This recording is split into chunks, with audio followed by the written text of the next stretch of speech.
Holy crap, that was intense. I didn't even think they made explosions that big. Oh well, new year, new set, new screwdriver. Let's get things started. Hold that thought.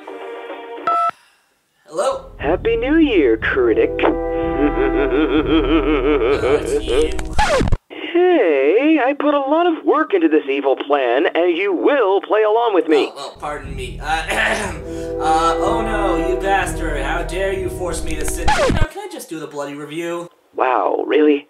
I expected more from an internet reviewer such as yourself. Yeah, well, you know, after being forced to sit through this, your shtick really does nothing for me. You do know I can't see what you're holding up, right? Now, if you'll excuse me, I got a movie to trash. Don't you dare hang up on... Oh, I also brought something else.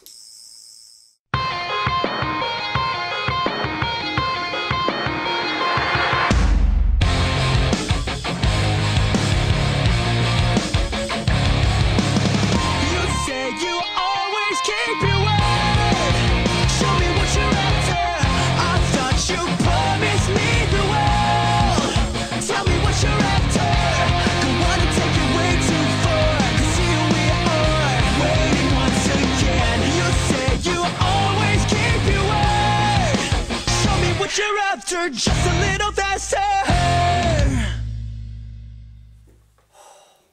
Damn, that was awesome. Hey, I'm the Hipster Ninja, saving fandoms one bad adaptation at a time. Well, I didn't think it would happen so soon, but thanks to an unforeseen phone call... I'm forcing you to sit through all 3 Transformers movies, K, thanks, bye.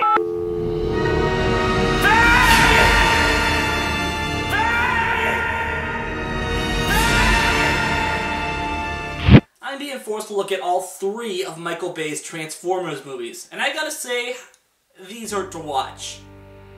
To put it simply, I grew up with this franchise through the good, the not so good, and then the Bay. But to be honest, I didn't always hate them. Hell, when the teaser trailer was released, I was more excited for this one movie than any other movie I'd ever wanted to see. More than Sam Raimi's Spider-Man, the first Pokemon movie, and all 3 Star Wars prequels put together. Hell, when the first movie came out, I actually enjoyed it and went back to watch it several times. Now I know what you're thinking. If I liked it, why did I say it hurt to watch? Well, let's find out as we take a look at part 1 of what I like to call the Unholy Trollogy. This is Michael Bay's Transformers. The movie begins in Qatar as we're introduced to a group of soldiers. I'd go through all their names, but to be honest, you'll really only remember 2 of them. Tech Sergeant Epps, played by Tyrese Gibson, and Captain Lennox, played by Josh Duhamel. The rest of them have about 2 days till retirement. So the squad lands at their home base, and shortly afterwards, a strange helicopter is forced to land as well. And we finally come to the moment Transformers fans have been waiting for.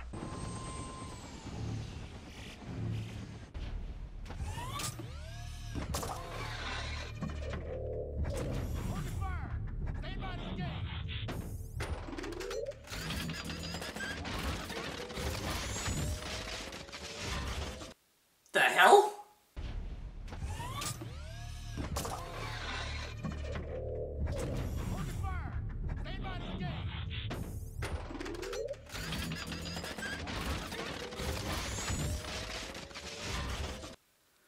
Okay, I'll be honest. When I first saw that, that was actually pretty cool.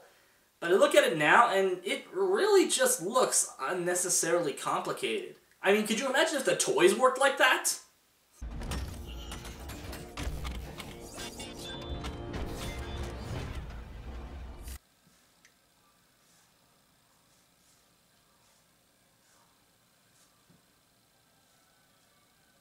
I don't think so. So the Transformer, later revealed to be the Decepticon Blackout, proceeds to just massacre the base, and then attempts to hack the computers looking for something. Luckily, the Major is able to cut the hardline in time, cutting Blackout off before he could find what he was looking for. Unfortunately, he then goes back to slaughtering the camp, killing everyone but Lennox's squad. After that tense scene, we cut to a high school where... Aw, son of a bitch! Yep, we're introduced to Sam Witwicky, played by the ever-so-annoying Shia LaBeouf, presenting some old crap from his grandfather for a school assignment. Of course, by presenting, I mean trying to sell them to his classmates so he can buy a car. You know, most kids would do this by, I don't know, getting a job. But hey, I'm sure Bay knows exactly what he's doing. So after giving some exposition about his grandfather exploring the Arctic Circle and going mad, Sam meets up with his dad, played by Kevin Dunn, to go buy his first car from Bernie Mac. Talk about your waste of talent. Sam finally decides on a yellow Camaro that had strangely been following him, while Bernie Mac gives some Harry Potter spiel about cars picking their drivers. Subtle. So after some shenanigans with the Camaro,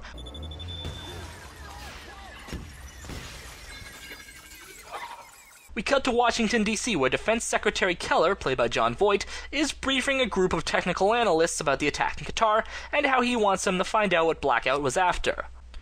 Meanwhile, in Qatar, we find out that Lennox and his squad of pointless stereotypes are still alive, before cutting right back to the 12th Circle of Hell, I mean Sam, driving off to a park where we're introduced to Michaela, played by Megan Fox. She suddenly asks Sam for a ride home because her boyfriend is being a douche, and then proceeds to start spouting off some really forced dialogue about some pointless crap that I really don't care about.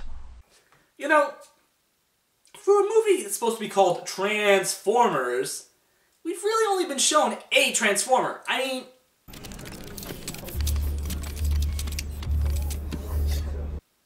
Oh, finally! So the little boombox from hell, aka Soundwave, sneaks down to the cargo bay and proceeds to hack into the mainframe, only to be caught by the Secret Service, who he proceeds to take out without batting an eyelash, but not before pulling a file called Project Iceman.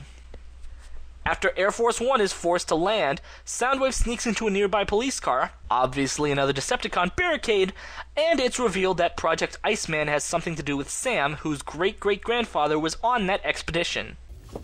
Everybody got that? That night, Sam's car drives off, by itself, and he follows it to a construction yard where it transforms into Bumblebee and sends a signal for backup as Sam is arrested for trespassing. Back in Qatar, Lennox and his squad arrive at a local village to phone in a ride home when they're attacked. Whoa! Unlike the battle scene with Blackout, this is really kind of ruined by intercutting scenes of Lennox talking to a telemarketer. I don't have a credit card! Sir, the attitude is not going to speed things up any bit at all. I'm going to ask you to speak into the mouthpiece very clearly. I'm in the middle of a war! You know, I like comic relief as much as the next guy, but, you know, time and a place. Hey, what you want? Pocket! Which pocket? My black pocket! You got 10 back pockets! Left cheek! Left cheek! Left cheek! Okay, I'll admit, that was kind of funny. Eventually, Epps is able to call in an airstrike to take down Scorponok, and they're flown home. Meanwhile, one of the analysts, Maggie, played by Rachel Taylor, decides to make a copy of the signal that hacked Air Force One and take it to a friend of hers and fellow hacker Glenn, played by Anthony Anderson. Unfortunately, she's discovered fairly quickly and taken in by the FBI as... Oh, god damn it. We cut back to Sam running away from Bumblebee. Impressive feat, considering all Bumblebee really have to do is...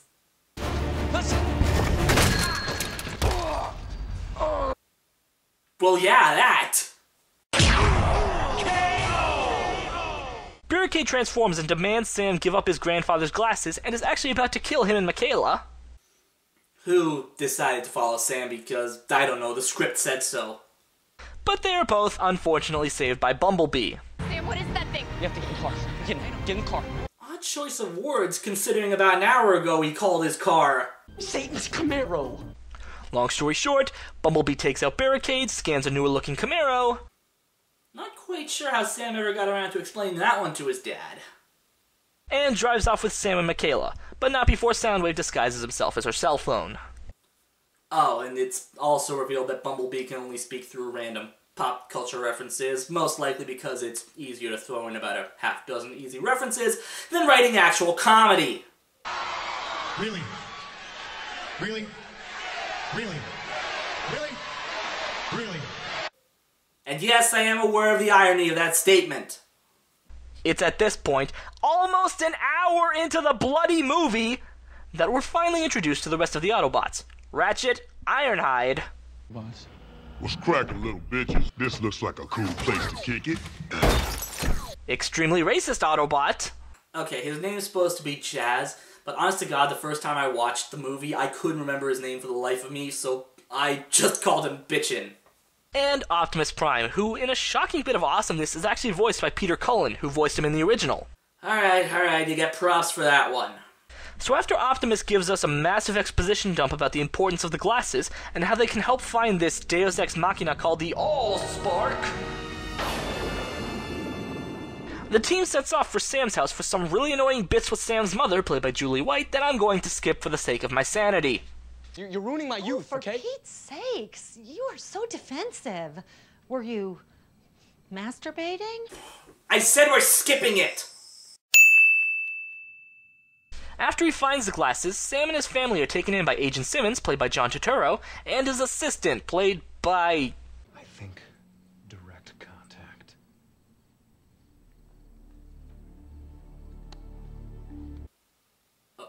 Arwen from Zack and Cody? Who put the floor here? We then get another chase scene that includes a classy bit where Bumblebee pees on Simmons, Oh yeah, there's a metaphor for this series. as well as Sam finding out that Michaela had a criminal record that will never be mentioned again. Meanwhile, at the Pentagon, a virus is planted that shuts down global communications, and an agent from a division called Sector 7, the same division that Simmons and Arwen worked for, spouts off some exposition about what they know about the Transformers to Secretary Keller, as well as showing him the movie's teaser. While all this is going on, Lennox's squad, Sam, Michaela, Bumblebee, Maggie, and Glenn are taken to the Hoover Dam, where almost an hour and a half into the movie, we're finally introduced to Megatron, who will later be voiced by Hugo Weaving, as well as that Allspark thing everyone's been talking about, and we're given a demonstration of what it can do.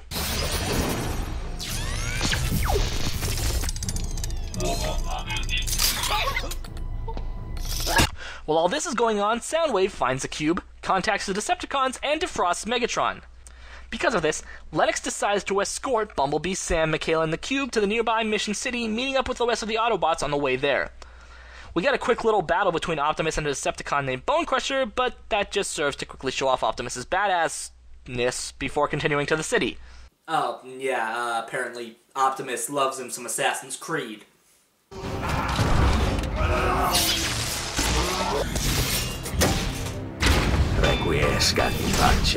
Anyways, the group arrives in Mission City, and with less than an hour to go in the movie, the final battle begins with Starscream blowing off Bumblebee's legs, then goes into all-out anarchy with the arrival of Devastator and Blackout.